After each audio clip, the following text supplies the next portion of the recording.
அணி திரள்வோம் இறை மக்களே, அன்பில் வாழ்வோம் ஓர் குலமாய்.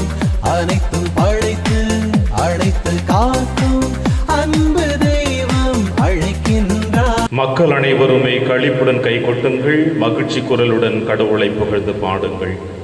தந்தை மகன் தூய ஆவியாரின் பெயராலே ஆண்டவராகிய இயேசு கிறிஸ்துவின் அருளும் கடவுளின் அன்பும் தூய ஆவியாரின் நட்புறவும் உங்கள் அனைவரோடும் இருப்பதாக.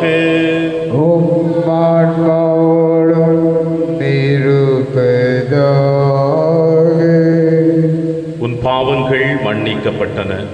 இயேசு இந்த உலகத்தில் இருக்கின்ற நம் அனைவருடைய பாவங்களை மன்னிக்க வந்தார் என்பதை கூறுகின்ற பொழுது பரிசேயர்கள் அவருடைய வார்த்தைகளை ஏற்றுக்கொள்ள தயங்குகிறார்கள். மானிட மகனுக்கு அதிகாரம் இருக்கிறது என்பதை வெளிப்படுத்தத்தான் உன் படுக்கையை சுருட்டி கொண்டு உன் இல்லம் செல் என்று இயேசு வெளிப்படுத்துகிறார். இதோ இறைவனின் சாயலாக படைக்கப்பட்ட நாம் அனைவருமே ஆண்டவர் இயேசு கிறிஸ்துவை போல இந்த மண்ணுலகில் வாழ்ந்து கொண்டிருக்கின்ற ஒருவரை ஒருவர் மன்னித்து நாமும் இறைவனுடைய மன்னிப்பை பெற வேண்டும் என்பதற்காக இந்த திருப்பலியிலே மன்றாடுவோம்.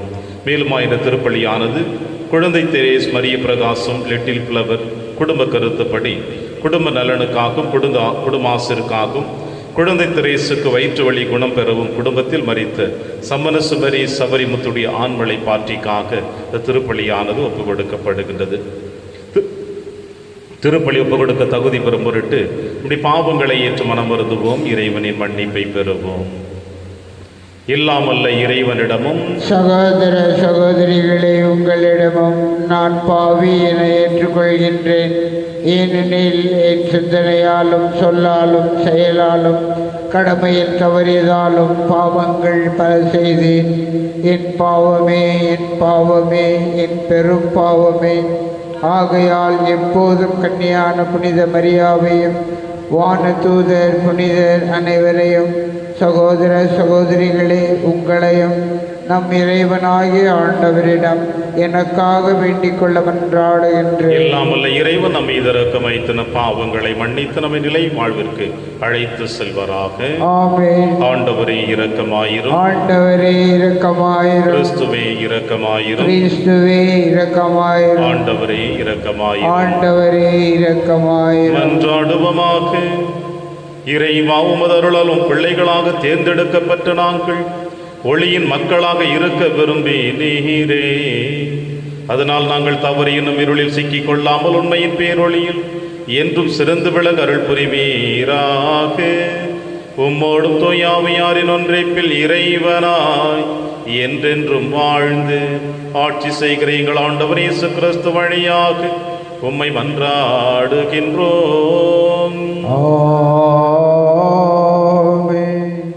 நம் முதுபெரும் தந்தை ஆபிரகாமின் பலி.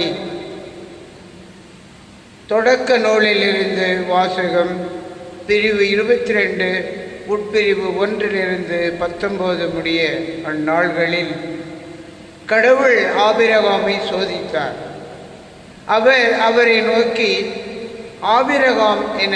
அவரும், இதோ அடியேன் என்றார். அவர், உன் மகனை, நீ அன்பு கூறும் உன் ஒரே மகனான ஈசாக்கை அழைத்து கொண்டு மோரியா நிலப்பகுதிக்கு செல். அங்கு நான் உனக்கு காட்டும் மலைகளில் ஒன்றின் மேல் எரிபலியாக அவனை நீ பலியிட வேண்டும் என்றார். அவ்வாறே ஆபிரகாம் அதிகாலையில் எழுந்து தமது கழுதைக்கு சேணமிட்டு தம் வேலைக்காரருள் இருவரையும் தம் மகன் ஈசாக்கையும் அழைத்து கொண்டு எரிபலிக்கு வேண்டிய விறகு கட்டைகளை வெட்டிய பின் கடவுள் தமக்கு குறிப்பிட்டிருந்த இடத்தை நோக்கி புறப்பட்டு சென்றார். 3ஆம் நாள் ஆபிரகாம் கண்களை உயர்த்தி அந்த இடத்தை தூரத்திலிருந்து பார்த்தார்.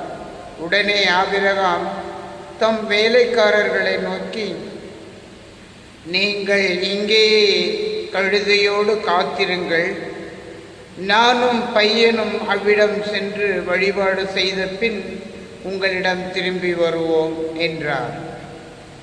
பின் பின் ஆபிரகாம் எரிபலிக்கு வேண்டிய விறகு கட்டைகளை எடுத்து தம் மகன் ஈசாக்கின் மீது வைத்தார். நெருப்பையும் கத்தியையும் தம் கையில் எடுத்து கொண்டார்.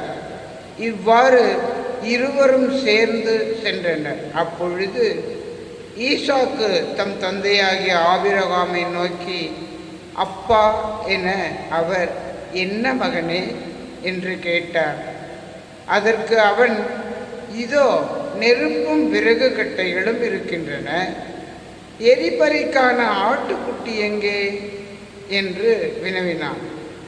அதற்கு ஆபிரகாம், எரிபலிக்கான ஆட்டுக்குட்டியை பொறுத்த மட்டில் கடவுளே பார்த்து கொள்வார் மகனே என்றார். இருவரும் சேர்ந்து தொடர்ந்து நடந்தனர். ஆபிரகாமுக்கு கடவுள் குறிப்பிட்டு சொல்லிய இடத்தை அவர்கள் அடைந்தனர். அங்கே ஆபிரகாம் ஒரு பலிப்பீடம் அமைத்து அதன் மேல் விறகு கட்டைகளை அடுக்கி வைத்தார். பின் தம் மகன் ஈசாக்கை கட்டி பீடத்தின் மீது இருந்த விறகு கட்டைகளின் மேல் கிடத்தினார். ஆபிரகாம் தம் மகனை வெட்டுமாறு தம் கையை நீட்டி கத்தியை கையில் எடுத்தார். அப்பொழுது ஆண்டவரின் தூதர் வானத்தினின்று, ஆபிரகாம் ஆபிரகாம் என்று கூப்பிட, அவர், இதோ அடியேன் என்றார். அவர், பையன் மேல் கை வைக்காதே, அவனுக்கு எதுவும் செய்யாதே, உன் ஒரே மகனையும் எனக்கு பலியிட நீ தயங்கவில்லை என்பதிலிருந்து நீ கடவுளுக்கு அஞ்சுபவன் என்று இப்போது நான் அறிந்து கொண்டேன் என்றார். அப்பொழுது ஆபிரகாம் தன் கண்களை உயர்த்தி பார்த்தார். இதோ முட்செடியில் கொம்பு மாட்டிக்கொண்டு நின்ற ஒரு ஆட்டுக்கிடாயை கண்டார். உடனே ஆபிரகாம் அங்கு சென்று அந்த கிடாயை பிடித்து தம் மகனுக்கு பதிலாக எரிபலியாக்கினார். எனவே ஆபிரகாம் அந்த இடத்திற்கு யாவேயிரே என்று பெயரிட்டார். ஆதலால் தான் மலையில் ஆண்டவர் பார்த்து கொள்வார் என்று இதுவரை வழங்கி வருகிறது. ஆண்டவரின் தூதர் ஆபிரகாமை வானத்தினின்று மீண்டும் அழைத்து, ஆண்டவர் கூறுவது இதுவே, நான் என் மீது ஆணையிட்டு கூறுகிறேன், உன் ஒரே மகனை எனக்கு பலியிட தயங்காமல் நீ இவ்வாறு செய்தாய். ஆதலால் நான் உன்மீது உண்மையாகவே ஆசி பொழிந்து வெண்மீன்களைப் போலவும் கடற்கரை மணலைப் போலவும் உன் வழிமரபினரை பலுக செய்வேன். உன் வழிமரபினர் தம் பகைவர்களின் வாயிலை உரிமையாக்கிக் கொள்வர். மேலும் நீ என் குரலுக்கு செவி கொடுத்ததனால் உலகின் அனைத்து இனத்தவரும் உன் வழிமரபின் மூலம் தங்களுக்கு ஆசி கூறிக்கொள்வர் என்றார். பின் ஆபிரகாம் தம் வேலைக்காரரிடம் திரும்பி வந்தார். அவர்கள் ஒன்று சேர்ந்து பெயேர்செபாவுக்கு திரும்பி சென்றார்கள். அங்கே ஆபிரகாம் வாழ்ந்து வந்தார். இது ஆண்டவர் வழங்கும் அருள்வாக்கு. இறைவனுக்கு நன்றி. பதிலுரை திருப்பாடல் 116 பல்லவி. உயிர் வாழ்வோர் நாட்டில் நான் ஆண்டவர் திருமுன் வாழ்ந்துவிடுவேன். உயிர் வாழ்வோர் நாட்டில் நான் ஆண்டவர் திருமுன் வாழ்ந்திடுவேன். ஆண்டவர் மீது அன்பு கூறுகிறேன், ஏனெனில் எனக்கு இறங்குமாறு நான் எழுப்பிய குரலை அவர் கேட்டருளினார். அவரை நான் மன்றாடிய நாளில் எனக்கு அவர் செவி சாய்த்தார். பல்லவி. உயிர் வாழ்வோர் நாட்டில் நான் ஆண்டவர் திருமுன் வாழ்ந்திடுவேன். சாவின் கயிறுகள் என்னை பிணித்து கொண்டன, பாத்தாளத்தின் துன்பங்கள் என்னை பற்றி கொண்டன, துன்பமும் துயரமும் என்னை ஆட்கொண்டன. நான் ஆண்டவரது பெயரை தொழுதேன். ஆண்டவரே என் உயிரை காத்தருளும் என்று கெஞ்சினேன். பல்லவி. உயிர் வாழ்வோர் நாட்டில் நான் ஆண்டவர் திருமுன் வாழ்ந்திடுவேன். ஆண்டவர் அருளும் நீதியும் கொண்டவர், நம் கடவுள் இரக்கமுள்ளவர். எளிய மனத்தோரை ஆண்டவர் பாதுகாக்கின்றார். நான் தாழ்த்தப்பட்ட போது எனக்கு மீட்பளித்தார். பல்லவி. உயிர் வாழ்வோர் நாட்டில் நான் ஆண்டவர் திருமுன் வாழ்ந்திடுவேன். என் உயிரை சாவினின்று விடுவித்தார். என் கண் கலங்காதபடியும் என் கால் இடராதபடியும் செய்தார். உயிர் வாழ்வோர் நாட்டில் நான் ஆண்டவர் திருமுன் வாழ்ந்திடுவேன். பல்லவி. உயிர் வாழ்வோர் நாட்டில் நான் ஆண்டவர் திருமுன் வாழ்ந்திடுவேன். வாழ்த்துளி. அல்லேலூயா, அல்லேலூயா. கடவுள் கிறிஸ்துவின் வாயிலாக உலகினரை தம்மோடு ஒப்புரவாக்கினார். அவரே அந்த ஒப்புரவு செய்தியை எங்களிடம் ஒப்படைத்தார். அல்லேலூயா. ஆண்டவர் உங்களோடு இருப்பாராக. உம் ஆன்மாவோடும் இருப்பாராக. துயமத்தெழுதிய பரிசுத்த நற்செய்தியிலிருந்து வாசகம். ஆண்டவரே, மாட்சி உமக்கே. இயேசு படகேறி மறுகரைக்கு சென்று தம் சொந்த நகரை அடைந்தார். அப்பொழுது சிலர் முடக்குவாதமுற்ற ஒருவரை கட்டிலில் கிடத்தி அவரிடம் கொண்டு வந்தனர். இயேசு அவர்களுடைய நம்பிக்கையை கண்டு முடக்குவாதமுற்றவரிடம், மகனே, துணிவோடு இரு, உம் பாவங்கள் மன்னிக்கப்பட்டன என்றார். அப்பொழுது மறைநூல் அறிஞர்கள் சிலர், இவன் கடவுளை பழிக்கின்றான் என்று தமக்குள் சொல்லிக் கொண்டனர். அவர்களுடைய சிந்தனைகளை இயேசு அறிந்து அவர்களை நோக்கி, உங்கள் உள்ளங்களில் நீங்கள் தீயென சிந்திப்பது ஏன்? உன் பாவங்கள் மன்னிக்கப்பட்டன என்பதா, எழுந்து நட என்பதா? எது எளிது? மண்ணுலகில் பாவங்களை மன்னிக்க மானிட மகனுக்கு அதிகாரம் உண்டு என்பதை நீங்கள் அறிந்து கொள்ள வேண்டும் என்றார். எனவே அவர் முடக்குவாதமுற்றவரை நோக்கி, நீ எழுந்து உன்னுடைய கட்டிலை தூக்கி கொண்டு வீட்டுக்கு போ என்றார். அவரும் எழுந்து தமது வீட்டுக்கு போனார். இதை கண்ட மக்கள் கூட்டத்தினர் அச்சமுற்றனர். அத்தகைய அதிகாரத்தை மனிதருக்கு அளித்த கடவுளை போற்றி புகழ்ந்தனர். ஆண்டவரின் அருள்வாக்கு. கிறிஸ்துவே, உமக்கு புகழ்.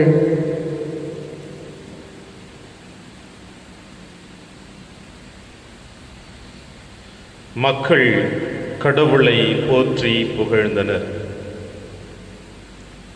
கிறிஸ்து இயேசுவில் எனக்கு பிரியமான என் அன்புமிக்க சகோதர சகோதரிகளே,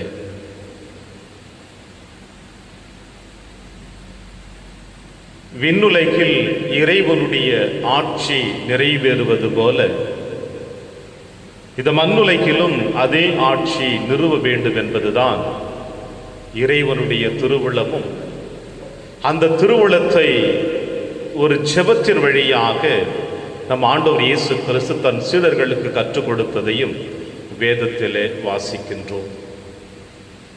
அன்பு அன்பு இல்லையே இந்த பிரபஞ்சமே அடங்கி போய்விடும் என்பதையும் நாம் நன்கு அறிந்து வைத்திருக்கின்றோம்.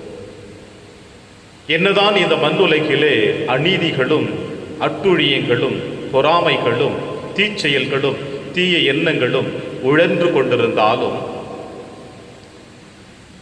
அடிமை என்கின்ற பாவங்கள் என்கின்ற தீய எண்ணங்கள் என்கின்ற இருளின் ஆட்சிக்குள் மனித இனமே சிக்கிக் கொண்டு தவித்து கொண்டிருந்தாலும், இன்று வரை நாம் அனைவருமே ஒரு விதத்தில் பாதுகாப்பாக வாழ்ந்து கொண்டிருக்கிறோம் என்றால் அது இறைவனுடைய பராமரிப்பும் இறைவனுடைய அன்பு ஒன்று மட்டும்தான். இதை இறைவனுடைய பராமரிப்பும் அன்பும் உங்களுக்கும் எனக்கும் எப்படி கிடைக்கிறது என்றால், நம் நிழல் போல நாம் நடந்து செல்லுகின்ற பொழுது, நம்மை தொடர்ந்து நிழல் வருகின்ற பொழுது, அதே போல நம்முடைய ஒவ்வொருவருடைய வாழ்க்கையிலும் ஏதாவது ஒரு விதத்தில் நாம் குற்றங்களும் தவறுகளும் செய்து கொண்டேதான் இருக்கிறோம். இப்படி தவறுகளையும் குற்றங்களையும் செய்து கொண்டிருக்கின்ற நம்மை இறைவன் மன்னிப்பதினால் தான் அவருடைய பராமரிப்பும் அன்பும் நமக்கு இருந்து கொண்டிருக்கின்றது. உதாரணத்திற்கு நம்முடைய நடைமுறை வாழ்க்கையிலே நாம் எடுத்துக்கொள்வோமே, அது நம்முடைய குடும்பமாக இருக்கட்டும், உடன்பிறப்புகளாக இருக்கட்டும், ஏன் மணமுடித்த கணவன் மனைவியாக இருக்கட்டும், பெற்றெடுத்த பிள்ளைகளாக இருக்கட்டும், நண்பர்களாக இருக்கட்டும், அலுவலக நிகழ்வுகளாக இருக்கட்டும், இப்படி ஏதாவது ஒரு இடத்திலே நமக்குள் ஒரு பிரச்சனைகள் எழுந்து விட்டாலோ அல்லது நமக்கு யாராவது துரோகம் செய்து விட்டாலோ நாம் வெகு நாட்களாக, பல நாட்களாக அவர்களை மன்னிக்க நாம் மறுத்து கொண்டேதான் இருக்கிறோம். ஏற்றுக்கொள்வதற்கும் நாம் அதை தொடர்ந்து செய்து கொண்டேதான் இருக்கிறோம். இப்படி அவர்களை மன்னிப்பதற்கும் ஏற்றுக்கொள்வதற்கும் தயங்கி வாழ்ந்து கொண்டிருக்கின்ற நம்முடைய வாழ்க்கையிலே எப்படிப்பட்ட பிளவுகள் இருக்கிறது என்பதை நாம் நன்றாக அறிந்து கொள்ள முடிகிறது. யார் எனக்கு துரோகம் செய்தார்களோ அவர்களை மன்னிக்காமல், ஏற்றுக்கொள்ளாமல் நான் வாழ்ந்து கொண்டிருக்கின்ற பொழுது எனக்கும் அவர்களுக்கும் உறவுகளை இல்லாமல், தொடர்புகளும் இல்லாமல், தனிமரம் போல அவனும் நானும் தனியாகத்தான் வாழ்ந்து கொண்டிருக்கின்றோம். இங்கே உறவு பாலம் உடைந்து போய் நின்று கொண்டிருக்கிறது.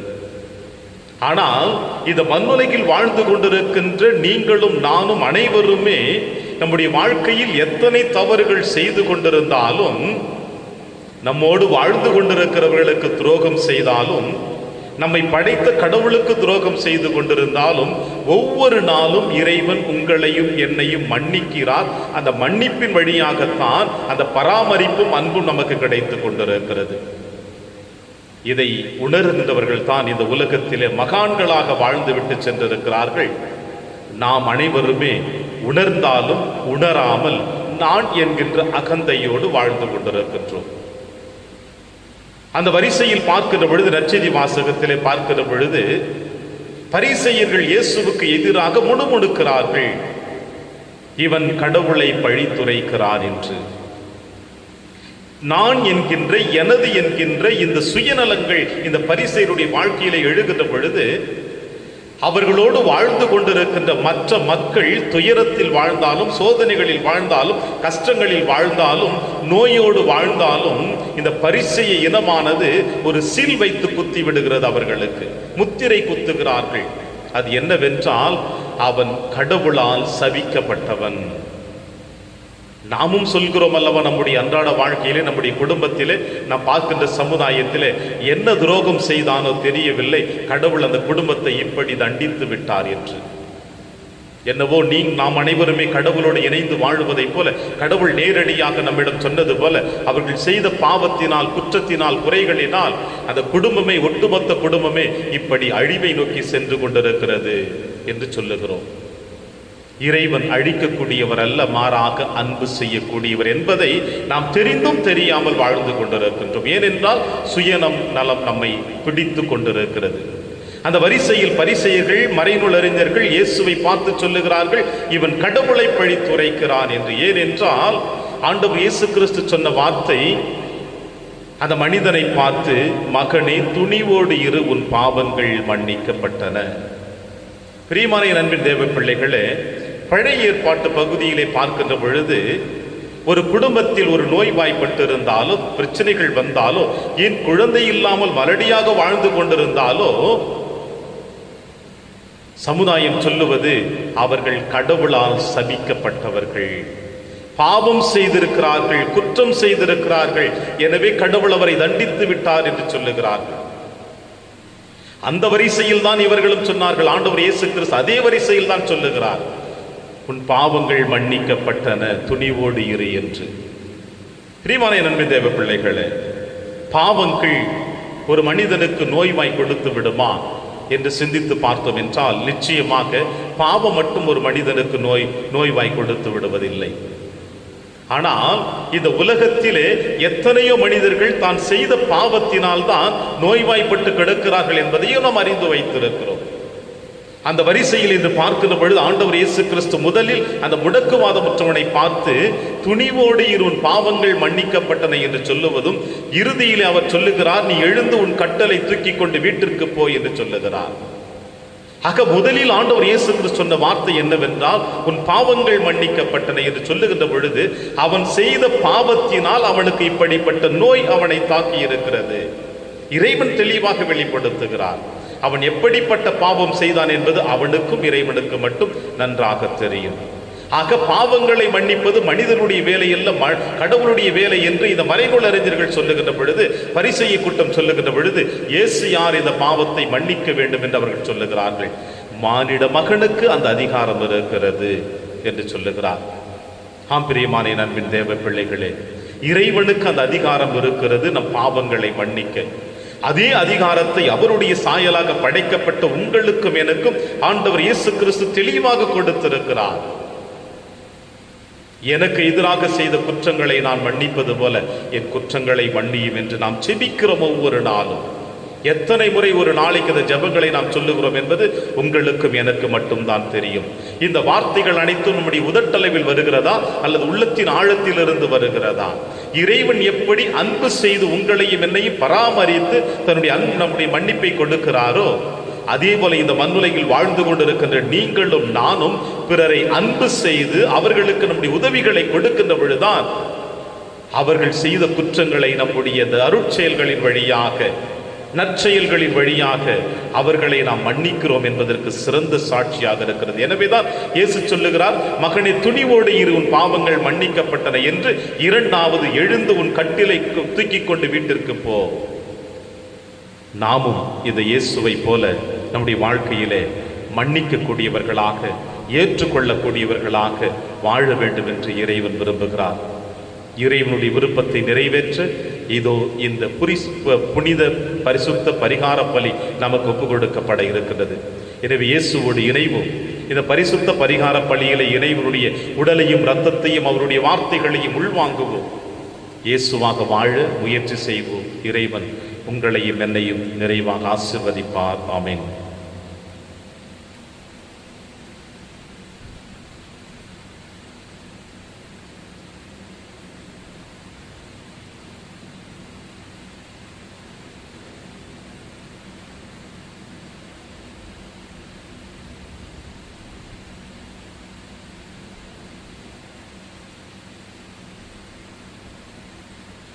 ஆண்டவரை அனைத்துலகின் நிறைவா நீர் வாழ்த்த பெறுவீராக. ஏனெனில் வல்லமையிலிருந்து நாங்கள் அப்பத்தை பெற்றுள்ளோம்.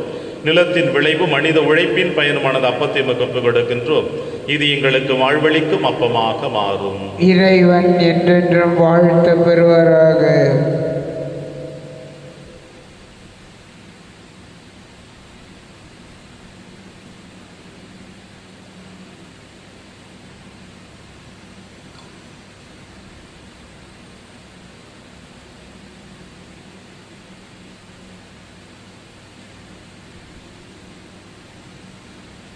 ஆண்டவரை அனைத்துலகின் நிறைவா நீர் வாழ்த்த பெறுவீராக. ஏனெனில் வல்லமையிலிருந்து நாம் ரசத்தை பெற்றுள்ளோம்.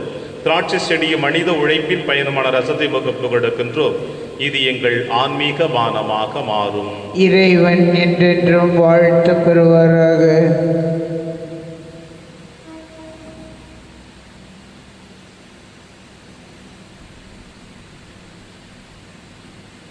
சகோதர சகோதரிகளை, என்னுடையதும் உங்களுடையதுமான இப்பலி எல்லாமல்ல தந்தையாக இறைவனுக்கு ஏற்றதாகபடி செபியுங்கள். ஆண்டவர் தமது பெயரின் புகழ்ச்சிக்காகவும் மாட்சிக்காகவும் நமது நன்மைக்காகவும் புனித திரு அவை அனைத்தின் நலனுக்காகவும் உமது கையிலிருந்து இப்பலியை ஏற்றுக்கொள்வாராக. இறைவா, நீரை அருள் கூர்ந்து ஏற்பாடு செய்யும் மறை நிகழ்வுகள் எங்களுக்கு நற்பயன் அளிக்க உம்மை வேண்டுகின்றோம். அதனால் எங்கள் பணியின் புனித காணிக்கைகள் உமக்கு ஏற்புடையவாய் இருப்பனவாக. எங்கள் ஆண்டவராகிய கிறிஸ்து வழியாக உம்மை மன்றாடுகின்றோம்.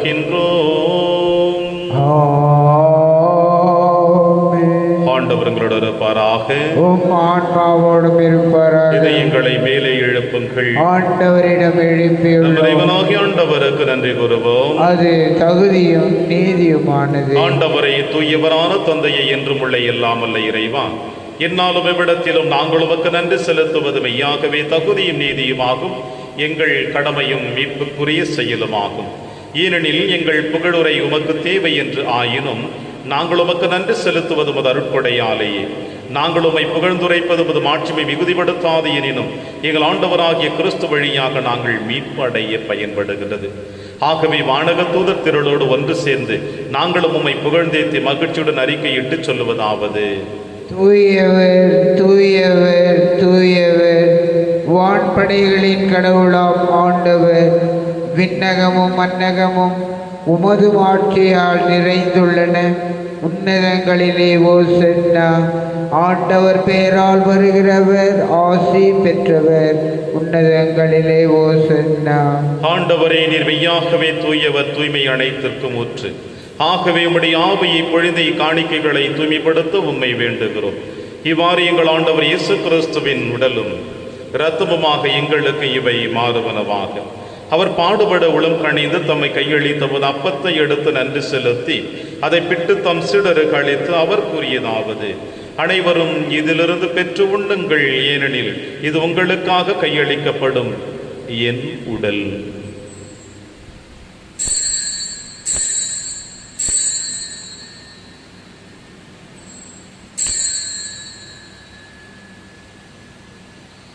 அவன் நம்மை இரவிருந்தை அருந்திய பின் கிண்ணத்தையும் எடுத்து மீண்டுமக்கு நன்றி கூறி தம் சீடர்களுக்கு அளித்து அவர் கூறியதாவது: அனைவரும் இதிலிருந்து பெற்று பருகுங்கள், ஏனெனில் இது புதிய நிலையான உடன்படிக்கைக்குரிய என் இரத்தத்தின் கிண்ணம். இது பாவ மன்னிப்புக்கு என்று உங்களுக்காகவும் பலருக்காகவும் சிந்தப்படும். இதை என் நினைவாக செய்யுங்கள்.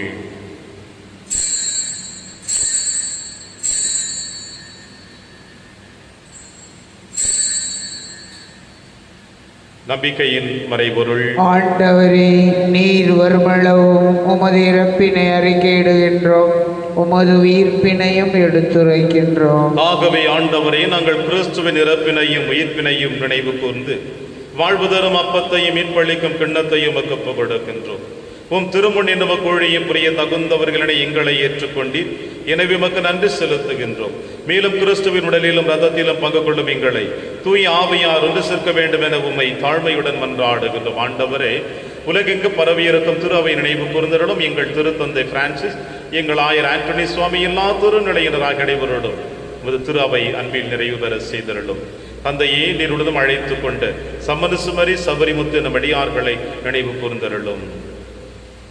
உம் திருமகனோடு அவரது இறப்பில் இணைக்கப்பட்டிருந்த இவர்கள் உயிர்ப்பிலும் அவரை போல் இருக்க செய்தருளும். மேலும் உயிர்த்தெழும் எதிர்நோக்குடன் துயில் கொள்ளும் எங்கள் சகோதர சகோதரிகளையும் இறந்தோர் அனைவரையும் இரக்கத்தோடு நினைவுக்கு திருமகளில் ஏற்றருளும். எங்கள் அனைவர் மீதும் இரக்கமாயிரும். கடவுளின் கண்ணி தாயான புனித மரியா, அவருடைய கணவரான புனித யோசேப்பு, புனித திருத்தூதர்கள், இவ்வுலகில் முகவதவராய் இருந்தாகிய புனிதர் அனைவருடனும் நாங்கள் நிலைவாழ்வில் பங்கு கொள்ளும் தகுதி பெற்று உம் திருமகன் இயேசு கிறிஸ்து வழியாக உம்மை புகழ்ந்தேத்தும் மரமுருள உம்மை மன்றாடுகின்றோம். இவர் வழியாக இவரோடு இவரில் எல்லாம் வல்ல இறைவனாகிய தந்தையே, தூய ஆவியாரின் ஒன்றைப்பில் எல்லா புகழும் ஆட்சியும் என்றென்றும் உமக்கு உரியதே. ஆமென், ஆமென், ஆமென்.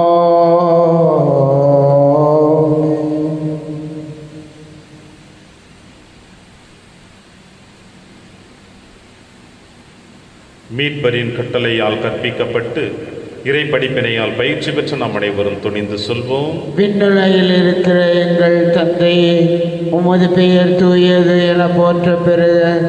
உமது ஆட்சி வருக. உமது திருவுளம் விண்ணுலகில் நிறைவேறுவது போல மண்ணுலகிலும் நிறைவேறுக. எங்கள் அன்றாட உணவை இன்று எங்களுக்கு தாரும். எங்களுக்கு எதிராக குற்றம் செய்வோரை நாங்கள் மன்னிப்பது போல எங்கள் குற்றங்களை மன்னியும். எங்களை சோதனைக்கு உட்படுத்தாதேயும், தீமையிலிருந்து எங்களை விடுவித்தருளும். ஆண்டவரே, தீமை அனைத்திலும் இருந்து எங்களை விடுவித்து எங்கள் வாழ்நாளில் அமைதியை கனிவுடன் அருளும் என்றாடுகிறோம். உமது இரக்கத்தின் உதவியால் நாங்கள் பாவத்திலிருந்து எப்பொழுதும் விடுதலை பெற்று யாதொரு கலக்கமும் இன்றி நலமாயிருப்போமாக. நாங்கள் எதிர்நோக்கி இருக்கும் பேரின்பத்திற்காகவும் எம் மீட்பராக இயேசு கிறிஸ்து வருகைக்காகவும் காத்திருக்கின்றோம். ஏனெனில் ஆட்சியும் வல்லமையும் ஆட்சியும் என்றென்றும் உமது. ஆண்டவர் இயேசு கிறிஸ்துவை அமைதியை உங்களுக்கு விட்டுச் செல்கிறேன், அமைதியை உங்களுக்கு அளிக்கிறேன் என்று உம் திருத்துதர்களுக்கு மொழிந்தீர். எங்கள் பாவங்களை பாராமல் திரு அவையின் நம்பிக்கையை கண்ணோக்கி உமது திருவுடத்திற்கேற்பதற்கு அமைதியை முற்றும் அளித்தொள்வீராக. என்று வாழ்ந்து ஆட்சி செய்கின்றவர் நீரே. ஆமென். ஆண்டவருடைய அமைதி உங்கள் அனைவரோடும் என்றும் இருப்பதாக. உம் ஆன்மாவோடும் இருப்பதாக. ஒருவருக்கொருவர் உறவின் வாழ்த்தை அறிவித்து மகிழ்வோம். சமாதானம்.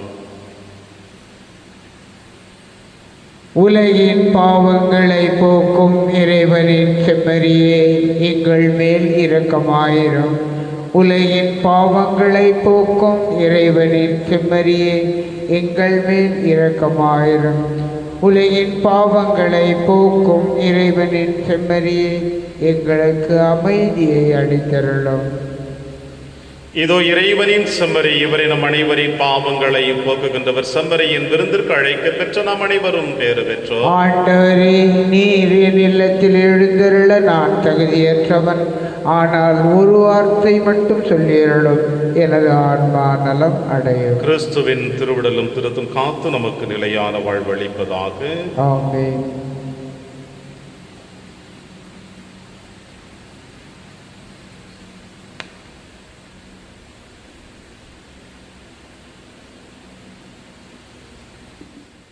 கிறிஸ்துவின் ஆன்மாவே, என்னை புனிதமாக்கும். கிறிஸ்துவின் திருவுடலே, என்னை மீட்டருளும். கிறிஸ்துவின் திரு இரத்தமே, எனக்கு எழுச்சியூட்டும். கிறிஸ்துவின் விழாவின் தண்ணீரே, என்னை கழுவிடுமே. கிறிஸ்துவின் பாடுகளே, என்னை தேற்றிடுமே.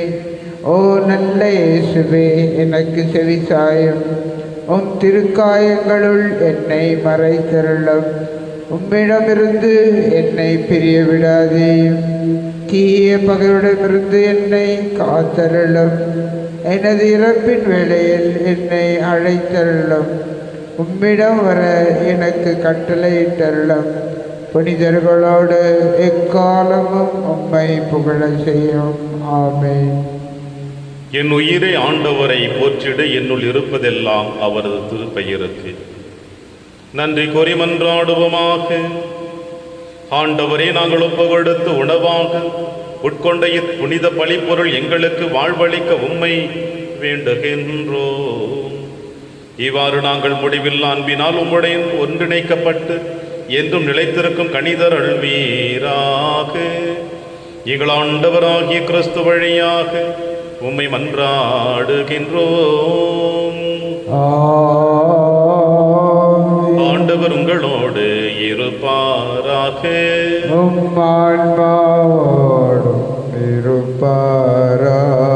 எல்லாம் வல்ல இறைவன் தந்தை மகன் தூயாவியார் உங்கள் அனைவரையும் நிறைவாக ஆசீர்வதிப்பாராக. சென்று வாழுங்கள், திருப்பலி நிறைவேறிற்று.